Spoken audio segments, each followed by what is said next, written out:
O Arrascaeta deu outra grande resposta aos haters. E tem também Jorginho, jogador que está muito próximo de assinar um pré-contrato com o Flamengo. Tem as últimas do mercado e muito mais.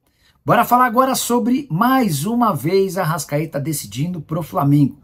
Confesso que não consigo entender como torcedores, especialmente jornalistas rubro-negros, vivem metendo o pau no Arrascaeta. Foi dele os 2 gols da vitória do Flamengo por 2-0 contra o Grêmio desse domingo na Arena do Grêmio. Com isso, o Arrasca já chegou a 3 gols marcados e é artilheiro do Campeonato Brasileiro ao lado do Verratti. A impressão que eu tenho é de que o Arrascaeta, muito incomodado com todas as críticas vindas de gente do próprio Flamengo, decidiu colocar a bola debaixo do braço e resolver. Foi assim em jogo recente lá do Campeonato Brasileiro e agora nesse final de semana com os 2 gols.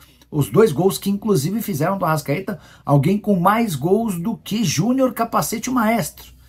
O Júnior tem 77 gols em mais de 800 partidas. Ninguém fez mais jogos do que o Júnior com a camisa do Fla. Já o Arrascaeta chegou a 306 jogos com 78 gols, 1 gol a mais do que o Maestro Júnior. Boa fase do Arrascaeta, que pediu para ter seu contrato renovado e ouviu dos dirigentes do Fla que essa discussão precisa acontecer um pouco mais para frente. Só para completar, resultados da rodada fizeram com que o Flamengo pulasse para a liderança do Campeonato Brasileiro com 7 pontos, mesma pontuação do Palmeiras, mas a vantagem rubro-negra se dá pelos gols pró.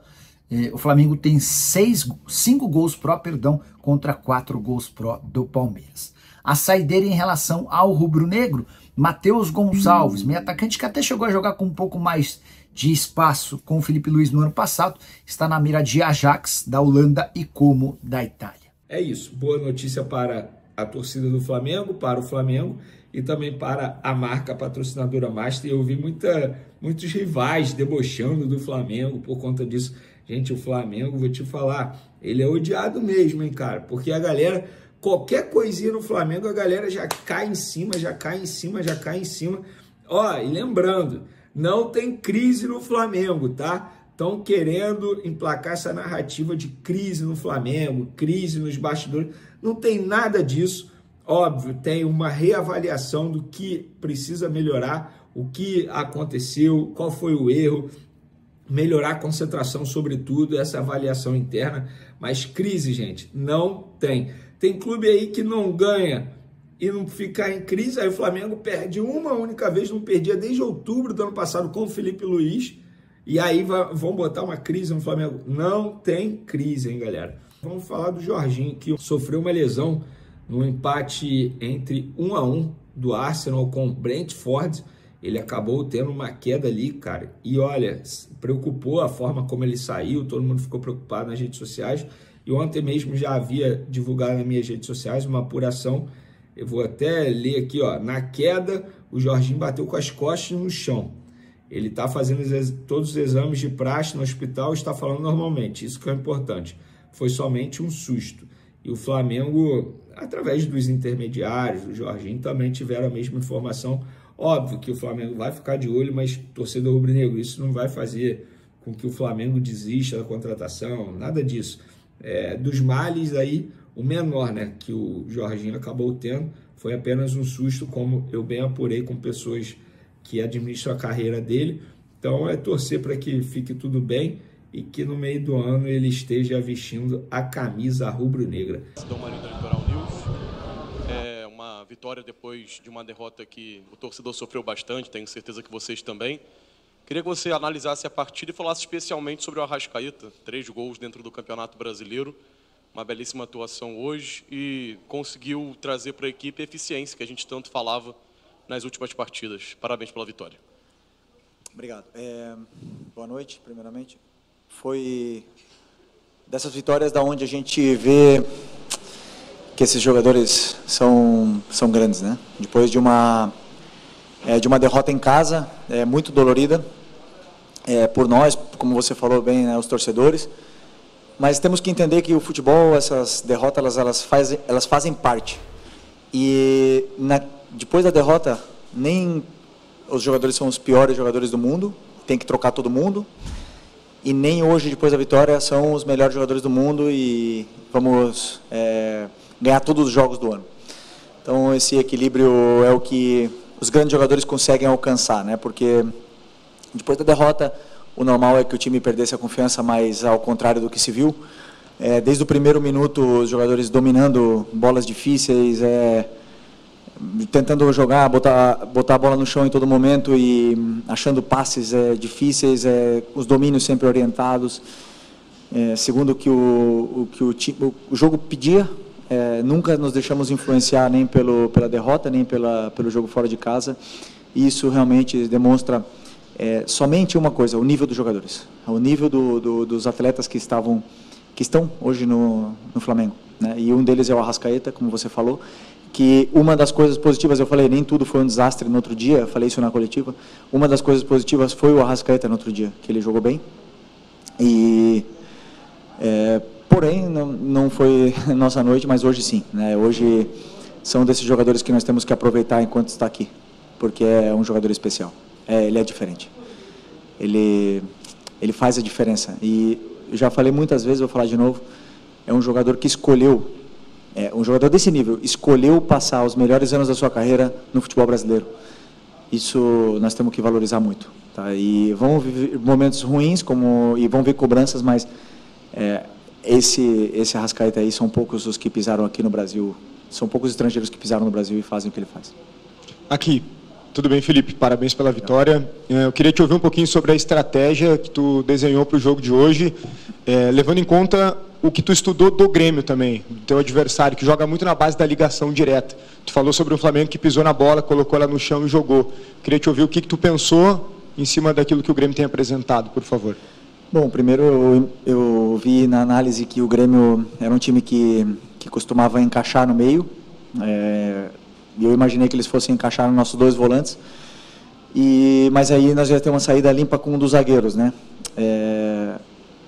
Mas não foi assim, eles não encaixaram de um princípio, deixaram nossos volantes jogar.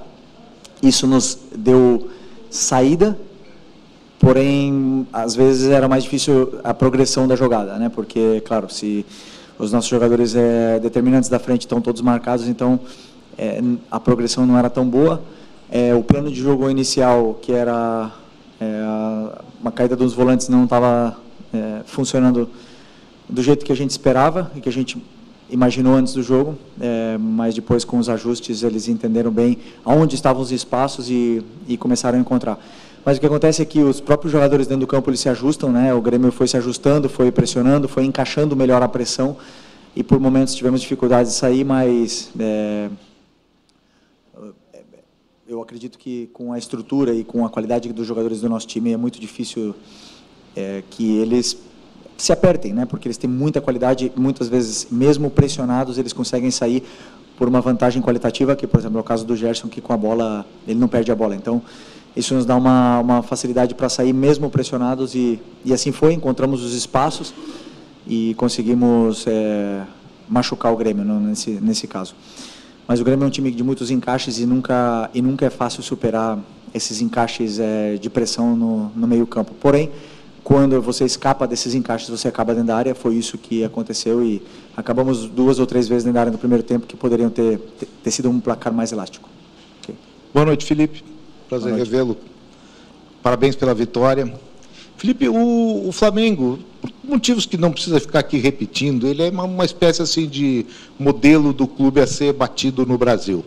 O grupo de jogadores é qualificado, o teu trabalho já está rendendo frutos, embora seja relativamente curto, mas ele se mostra. A estrutura do Flamengo ela é exemplar também. Como fazer para que... Como é que vocês estão estudando para jogar com a corda esticada ou poder recolhê-la na hora certa, visando ganhar o máximo possível de competições e estando já num Campeonato Brasileiro que recém começou, mas o Flamengo já começa também a ser colocado como favorito, como maior candidato? Como é que é carregar essa responsabilidade e trabalhar um grupo assim de agora até dezembro? Só por favor, me explica um pouco melhor como a corda que você falou. A corda esticada é que nem afinação de violão, a cordinha está esticada. Sim, mas... E o Flamengo, como fazer com que isso seja mantido ou em determinados momentos, saber administrar essa, para que questão física, questão de grupo, como é que se administra um grupo de agora até dezembro para tirar o máximo de competições possíveis? Ok, primeiro o clube nos últimos anos se reestruturou de uma forma que nos possibilita ter jogadores importantes para poder brigar pelas competições. Isso não significa ganhar as competições, significa poder disputar, né? Na parte de cima da tabela, com o elenco que tem, o Flamengo, você pode oferecer para os jogadores que queiram vir para o Flamengo a possibilidade de disputar os títulos, né? Depois ganhar ou não é uma coisa do jogo, do esporte, é difícil.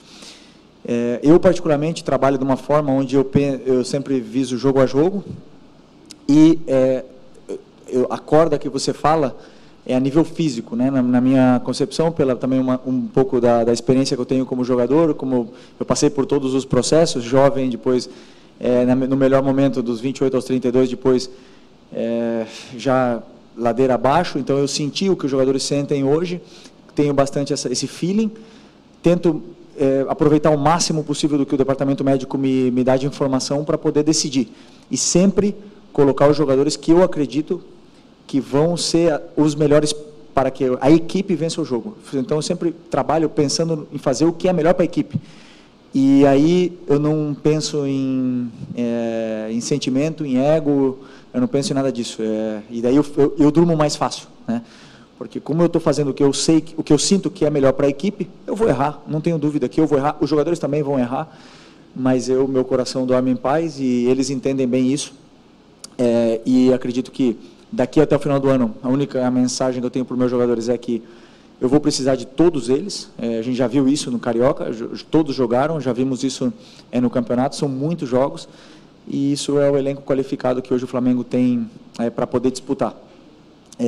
Mais peças virão, provavelmente, na janela do meio do ano, e isso é normal do futebol, essas trocas, né, nos elencos, mas eu acredito que sempre para qualificar ainda mais e potencializar a qualidade que esses jogadores têm. Ok, obrigado. Felipe, tudo bem? Aqui, boa noite. Gabriel Alfa, canal Papulados, Rubro Negro, Revista Placar. Felipe, eu queria te perguntar sobre uma questão que a gente até falou um pouquinho depois do jogo contra o Central Córdoba, que é o número de finalizações do Flamengo, né? O Flamengo hoje teve uma certa dominância na partida, pisou mais na área da equipe do Grêmio, mas mesmo assim teve menos finalizações que o Grêmio, né? O Flamengo até os 20 do segundo tempo tinha 3 chutes a menos que o Grêmio, pisando mais na área adversária. Eu queria te perguntar se te incomoda isso de, às vezes, ter menos finalizações do que deveria ter, que, querendo ou não, em alguma situação, né? Hoje não foi o caso, mas em alguma situação pode acabar complicando ainda mais a partida. Obrigado, parabéns pela vitória. Não, eu acho legal porque, assim, hoje, eu sempre falei para vocês, né, vão ter dias que nós não vamos ter tantas finalizações, porém vamos estar mais finos de cara a gol, vamos fazer gol, e vão ter outros dias que nós vamos chutar 30 vezes e a bola não vai entrar, como foi o último jogo do Central Córdoba, onde tivemos chances claras e não fizemos. Fizemos um de falta, né, mas não fizemos gols. Isso é natural do que o adversário ele permite para você. Como eu falei, o Grêmio é um time de encaixes que te dá uma dificuldade maior na saída, porém, a que você escapa, você tem uma chance mais clara, ou uma chance de pisar na área, como você falou, mais clara. Depois, a finura do jogador ali, o momento de forma dele, isso, cada um vai passar por momentos diferentes. E aí os números dizem, né? Um jogador como o Arrascaeta tem uns números incríveis e outros não tem tantos números como ele, como o Pedro. E isso é totalmente normal do futebol. Agora, numa vitória no campo, na arena do Grêmio, contra um time super qualificado, um time muito bem treinado, como eu falei, com encaixes, com tudo mais, fora de casa, segunda seguida fora de casa no Brasileiro, nós temos que olhar o lado positivo. Nós não podemos só olhar porque o Flamengo finalizou menos, porque não sei o quê, porque a bola não entrou. Então, eu sou o treinador positivo. Entendo que você seja mais negativo nesse ponto, mas eu olho sempre as coisas boas que a gente fez e as ruins já é o meu trabalho corrigir elas e para isso que me pagam. Felipe, boa noite primeiramente, né? Parabéns pela vitória. Eu gostaria que tu falasse, né, uma análise tua da partida do Bruno Henrique, né? Tu falasse sobre as possibilidades de ataque que o Flamengo teve. O Bruno Henrique, infelizmente, acabou falhando em 2, 3 oportunidades. E queria também que tu comentasse sobre a situação do Pedro. Tu já vê ele pronto e apto para o próximo jogo contra o Juventude no Maracanã? Boa noite. Só estou tentando lembrar as 3 chances do Bruno. Pode me lembrar ela? Sim. Teve uma de um passe do Arrascaeta, que ele acaba furando em bola. Teve outro passe de uma jogada pela direita, num cruzamento, que ele acabou não chegando a tempo. E também teve uma de perna esquerda, que ele acabou tentando driblar o defensor do Grêmio, o Gemerson, e acabou não finalizando da maneira adequada. Bem lembrado. O Bruno, ele cumpriu a função à risca. Assim, fez tudo o que eu pedi para ele fazer, em função do que eu achava que a equipe precisava, né? Porque eu sabia que, como eu disse também, o Grêmio é um time de encaixes, então eles iam ter que saltar com os zagueiros. E aí o Bruno, atacando o espaço, ele é letal, e fez todos os movimentos que eu pedi. Ele nos deu muita profundidade. Ele e o Michael nos deram muita profundidade. O mesmo Gerson nos deu muita profundidade. E é um jogador muito importante. Essas chances que você fala, eu não posso qualificar ela de uma chance perdida, porque na minha visão não foi o passe não foi ideal para ele, não conseguiu nem finalizar a jogada, né? Então a outra talvez em outro momento ele teria conseguido finalizar, mas é absolutamente normal. E o que eu vejo é o volume de jogo, o que ele cria, o que ele nos dá para a equipe, porque é um jogador que pressiona muito, que se sacrifica muito pela equipe, faz com que a equipe jogue muito melhor, de forma muito mais contundente e dominante dentro do campo, ao estar Bruno Henrique, porque ele nos dá todas as fases defensivas, né? Jogo aéreo, é um jogador que domina a bola de costas, que sustenta os zagueiros, que ataca o espaço, então é um jogador super completo e na qual muito importante. E o Pedro, hoje ele está disponível, né? Claro que não está disponível para começar ainda, mas no momento que estava o segundo tempo, que eu acreditava que precisava que a gente estava com espaço para contra-atacar e não estávamos mais conseguindo pressionar o Grêmio, então era um momento de ataque ao espaço, então optei pelo Juninho, mas o Pedro está sim disponível para ter minutos de forma crescente durante os próximos jogos. Felipe, aqui, boa noite. Você falou agora na resposta anterior a respeito dos zagueiros saltarem da linha, né? Os 2 gols nisso acontece, são 2 zagueiros diferentes, mas o zagueiro pela direita do Grêmio. E para mim o Flamengo apostou bastante no jogo, o Arrascaeta chegando mais ali, o Michael também. Essa foi uma percepção tua antes do jogo, de explorar essas costas da defesa do Grêmio, que teria esse zagueiro saltando? Eu não vi os gols ainda, então eu não consigo, eu só lembro que o Arrascaeta driblou o goleiro no primeiro, e no segundo foi uma saída de bola pela lateral, né? Eles fizeram uma saída de uma triangulação bonita e o Arrascaeta conseguiu escapar e conseguiu finalizar, né?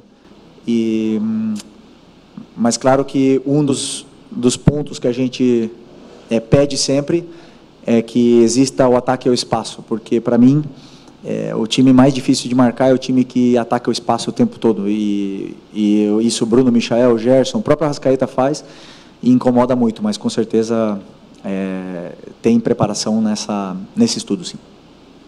Boa noite, Felipe. Parabéns pela vitória. Felipe, tu é um técnico jovem, né? Está aí se destacando nos maiores clubes do Brasil e tu sempre se posiciona muito bem, né? Eu admiro isso. Tu acabou praticamente, né, saiu do campo ontem, né, para assumir aí de ser treinador do Flamengo. E eu acredito, eu vou trazer uma pergunta um pouco extra-campo para ti, tá? A gente viu ali que o Grêmio reclamou de uma mão na bola, né, ali no lance depois que o Flamengo fez o gol.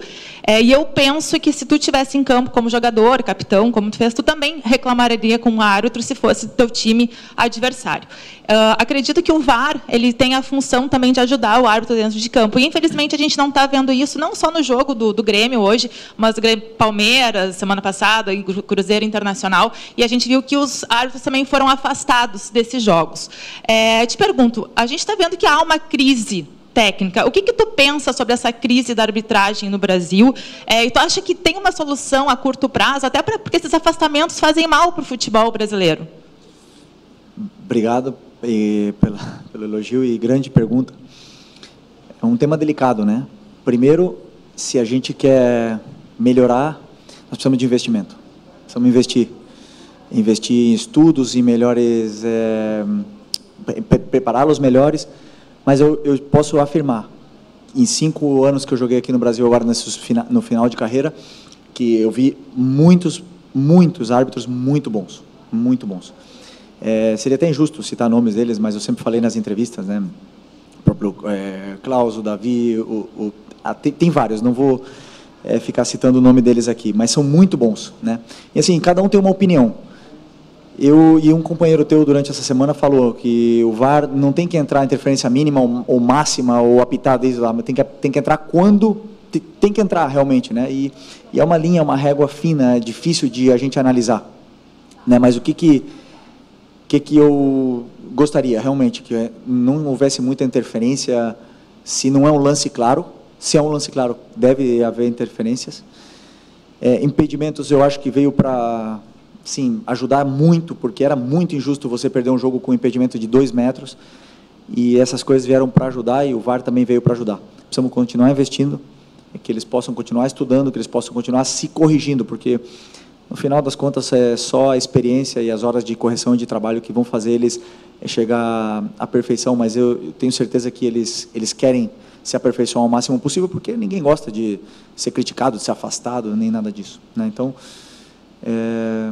eu não vi o lance desse ainda, né? Não vi o lance, mas o que eu sim gostaria, e aí uma coisa minha, mas é que o árbitro do VAR que chamasse o árbitro para assistir a imagem, que eles não se comunicassem, porque eu sinto muitas vezes que influencia na tomada de decisão do árbitro, que ele só vai lá ver as imagens, que mostrem as imagens de todos os ângulos para ele, de todos, já que ele vai lá, que sejam 10 ângulos, e aí ele analisa sem a opinião de ninguém, ele, sozinho, e aí ele vai ver se ele mantém ou não mantém. Isso seria, eu acho que, o ideal para a gente poder melhorar, mas assim, nós temos bons árbitros aqui no Brasil, bons mesmo, de verdade, porque a gente sempre fala da Europa e tudo mais. Os únicos, para mim, que são referências são na Premier. Na Espanha tem o mesmo problema, na Itália tem o mesmo problema, então reclamam muitas vezes de barriga cheia, porque eu tenho certeza que esses árbitros se esforçam muito para poder serem tops. Professor, boa noite. Lucas Golatti, da Rádio Galera. Você já disse em entrevistas anteriores, tem como referência na profissão o Diego Simeone, o Jorge Jesus, e até a gente já observa algumas características. E, recentemente, descobrimos que também tem como referência o Diego De Zerbi, o De Zerbi. E aí o Flamengo, inclusive, realiza alguns conceitos como atrair para libertar nas costas. E aí eu queria te perguntar, como você definiria o seu modelo de jogo, tendo essas referências como o Diego Simeone, Jorge Jesus e também o De Zerbi? Grande pergunta. Pergunta para tomar um café, mas não para contar aqui na coletiva o meu modelo, né? Mas eu tentei, junto com o meu auxiliar, criar um modelo, como eu já falei várias vezes, onde a torcida se sentisse identificada e tudo mais, mas principalmente a forma de atacar o que eu mais sofri no campo, né? O que mais me fizeram sofrer no campo. E quem mais me fez sofrer no campo foi o Guardiola. Ele é a referência, ele mudou o futebol, e claro que ele nos inspira a todos. Hoje o futebol é muito diferente por ele, e cada treinador jovem vem com ideias e conceitos novos, onde eu pelo menos não tenho vergonha nenhuma de falar que eu copio treinadores de fora, copio treinadores do próprio Brasil, coisas que eu vejo e eu acho interessante, e tentamos copiar e colocar no nosso modelo, né? Mas o modelo, se eu pudesse resumir, seria pressionar, esse é o primeiro, e depois seria, porque você falou da atração, né? E é uma coisa que eu não gosto, de que os adversários nos venham a pressionar, uma coisa que eu não peço para eles atrair, só que o jogador com tanta qualidade, como o Léo Ortiz, como o Léo Pereira, eles têm a zona de segurança entre eles e o adversário muito pequena. Então, eles se sentem confortáveis com o adversário perto deles. E isso são características deles que fazem os times, atraem os jogadores para poder liberar os espaços. Mas eu não peço realmente isso, porque o que eu passo para eles é a progressão. Então, chamaria talvez jogo de progressão, meu modelo. Felipe, aqui, Gustavo. Estou aqui com um belo material de pré-jogo que a assessoria do Flamengo manda para a gente. E aqui aponta que o Felipe continua com apenas 2 derrotas, 22 vitórias, tem menos derrotas, mais títulos do que derrotas. E o jogo Fortaleza e Inter começou agora, está 0-0 ainda, o Flamengo é líder do campeonato. Isso tudo te motiva, te empolga ainda mais? E a segunda, você diz que normalmente só analisa o próximo adversário. E com relação à tabela, é assim também ou tem projeção de tabela? Não olho a tabela, eu penso sempre... Você não controla na tabela, né? Então, a única coisa que você controla é o próximo adversário. E o que eu penso, sim, nos campeonatos, nas ligas, no campeonato nacional, como o Campeonato Brasileiro, que é um campeonato que não tem final, que é de pontos corridos, o começo é muito importante, né? E os jogadores começaram muito bem, começamos empatando em casa, mas vencendo 2 jogos fora, então, o que nos dá é um bom começo, mas é uma maratona.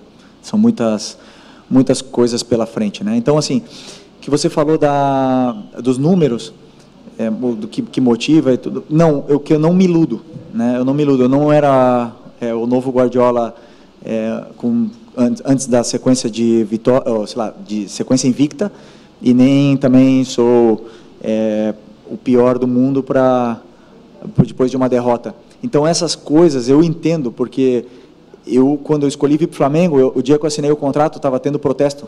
Estava lá em Madrid e estava tendo protesto e os torcedores não deixando os jogadores sair no ônibus. Então eu sei para onde eu vim. Eu sei para o nível de exigência que tem o Flamengo. Eu nunca reclamei disso, porque isso, queira ou não, me fez crescer, me fez ser melhor, me fez pensar, me fez refletir, e eu convivo bem com isso. Então eu também, quando a gente perde e tem um momento ruim, como foi o outro dia, eu navego nessas águas aí já com mais calma, porque já tenho muitas cicatrizes no futebol, já são muitos momentos bons, mas também muitos ruins, onde eu sei que isso vai acontecer. O que não posso nunca é perder a minha convicção do que eu acredito do futebol, do que eu acho que é melhor para a equipe, da forma que a equipe tem que fazer para ganhar. Não sempre vamos ganhar. Isso eu falo para o torcedor e falo para os jogadores, e eu não tenho medo de dizer que eu vou errar e vou ser criticado, não tem problema nenhum. E os jogadores também vão errar e também vão ser criticados. Mas que o torcedor entenda que a gente vai fazer de tudo para poder vencer e falar dentro do campo, que é o mais importante. Felipe, boa noite. Boa noite. Felipe, pelo que você falou aí, pelo que a gente já conhece do seu trabalho de jogador e agora de treinador, a gente pode afirmar que você é um dos poucos hoje no Flamengo que conhece tão bem o Flamengo por tudo que você passou. E pela sua experiência, após perder um jogo de estreia na Libertadores, no Maracanã lotado, você sabe que é uma fagulha no palheiro para se criar uma crise. Queria saber como é que você geriu quinta, sexta e ontem para que o time não sentisse aquela derrota de quarta, na verdade, a pressão que começou a se fazer em torno desse jogo de hoje, chegasse hoje, fizesse uma partida com tranquilidade, abrindo o placar já no começo do jogo. Como é que você geriu tudo isso aí? O que você passou para os jogadores nesses últimos dias? O primeiro passo é reconhecer o erro, né? Eu reconheci os meus erros para vocês e para eles também, e mostrei para eles o porquê perdemos o jogo, o porquê aconteceu aquilo. Porque muitas das vezes o resultado não vem, mas e o caos se instaura na parte externa, o que é normal, porque a gente nunca vai mudar o torcedor do Flamengo. Ele é muito passional, ele tem esse amor tão grande pelo Flamengo, porque a gente já falou várias vezes que os torcedores eles não comem às vezes para ir assistir um jogo. Então a gente já sabe disso, não vamos mudar o torcedor, mas a gente tem que saber o que estamos fazendo. Então o primeiro passo é reconhecer o que a gente fez de errado, reconhecer e assumir os erros. Não tenho vergonha nenhuma de dizer, e falei na entrevista depois do jogo, e falo de novo, errei em algumas tomadas de decisão naquele jogo, e vou errar de novo em outros momentos, mas reconhecer isso aí nos dá a tranquilidade de que e saber se perdoar para ir para o próximo jogo. Mas aí o fato de eles terem entrado hoje com confiança e não pensarem no jogo, isso é por eles, pelo nível dos jogadores que estão no elenco hoje, porque são jogadores muito grandes, que já passaram por momentos difíceis, já conhecem o clube também, já sabem como funciona a torcida, e conseguem apagar rápido o que aconteceu no jogo para poder vencer o próximo jogo. Então, aí não é meu trabalho, aí é realmente o nível dos jogadores que faz o time reverter rápido essa situação. O Flamengo voltou ao topo. E quando o Mengão está no topo, o campeonato começa a ter dono. Depois de 3 rodadas, com 7 pontos somados, 2 vitórias fora de casa e um empate no Maracanã, o rubro-negro assume liderança do Brasileirão com a mesma postura que consagrou os times campeões de 2019 e 2020. Dominância, seriedade e, principalmente, foco. A vitória por 2-0 sobre o Grêmio, em pleno território inimigo, foi mais que 3 pontos, foi um recado. Um sinal claro de que o Flamengo aprendeu com os erros do passado e agora mira algo que sempre fez parte do DNA rubro-negro, o protagonismo absoluto. E sabe o que é mais bonito nisso tudo? É ver os próprios jogadores assumindo essa responsabilidade. Everton Cebolinha, que já foi cobrado, criticado, mas nunca se escondeu, falou sem rodeios: pecamos nisso em outros anos. Perdemos pontos importantes no começo e depois não deu mais tempo. Agora, a meta é uma só: acumular gordura desde o início. Porque quando vierem os jogos mais pesados, os clássicos, as decisões da Libertadores, o Mengão já vai estar lá em cima. Seguro, dominante e pronto para levantar mais uma taça. A torcida do Flamengo sabe bem, o que separa um time campeão de um time promissor é a capacidade de aprender com os próprios tropeços. E se tem uma lição que ficou clara nos últimos campeonatos, é que não dá para brincar nas primeiras rodadas. Foram anos em que o Flamengo chegou forte, com elenco estrelado, mas deixava escapar pontos bobos no começo, e lá na frente, quando o campeonato apertava, era tarde demais. O título já tinha ido embora, e o arrependimento batia forte. Everton Cebolinha foi direto ao ponto ao relembrar: em outros anos, a gente deixou escapar pontos importantes no início. E lá no fim, não teve como recuperar. Agora, tudo mudou. O grupo se reuniu antes mesmo do apito inicial do Brasileirão 2025 e traçou um plano, foco total desde o primeiro minuto. Nada de ressaca pós-estaduais, nada de pensar em Libertadores enquanto o brasileiro corre. O objetivo é simples: abrir vantagem agora, enquanto muitos ainda estão se ajustando. Porque quem quer ser campeão não pode dar margem para azar. O Flamengo quer ser dominante, não só talentoso. E para isso, cada rodada importa, cada ponto é tratado como final, e cada vitória é comemorada como tijolo no caminho rumo à taça. Esse Flamengo de 2025 tem uma cara diferente. Não é só o elenco forte, isso o torcedor já conhece. É a postura. A forma como os jogadores estão encarando cada jogo, cada viagem, cada entrevista. Pulgar foi claro ao explicar: estabelecemos esse foco antes do campeonato. 3 pontos dentro e fora de casa. Fora é mais difícil, mas tem que vir do mesmo jeito. E tá vindo. Contra o Vitória, vitória. Contra o Grêmio, vitória. Só não saiu o resultado completo no Maracanã contra o Inter, mas o empate não apagou o recado: esse Flamengo quer ser campeão de ponta a ponta. O time tá unido, fechado, comprometido com o plano. E mais do que isso, tá com fome. Não é só sobre jogar bem, é sobre ser constante. A temporada mal começou e já dá pra ver que o elenco entendeu o que precisa ser feito. São 35 jogos pela frente, mas com a liderança logo de cara e uma base sólida construída com vitórias fora de casa, o time se coloca em uma posição privilegiada. Enquanto outros ainda buscam consistência, o Mengão já acumula pontos. E como diz a cartilha do campeão, quanto antes você dispara, mais difícil fica para te alcançarem lá na frente. O Flamengo voltou a fazer o que sabe de melhor: vencer. Mas não é só vencer. É vencer com propósito, com mentalidade, com a consciência de que cada ponto conquistado agora pode ser o que vai decidir o campeonato lá no fim. O torcedor que viu o título escapar por detalhes nos últimos anos sabe o quanto é importante largar na frente. E esse Flamengo de Felipe Luiz, com números absurdos, 22 vitórias em 32 jogos, mostra que o caminho está traçado.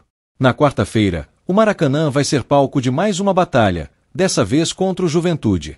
E o recado é direto para a nação rubro-negra: chegou a hora de lotar o Maracá, empurrar esse time e fazer parte dessa arrancada que pode nos levar de volta ao topo do Brasil. Porque quando a torcida joga junto, o Flamengo se torna imbatível.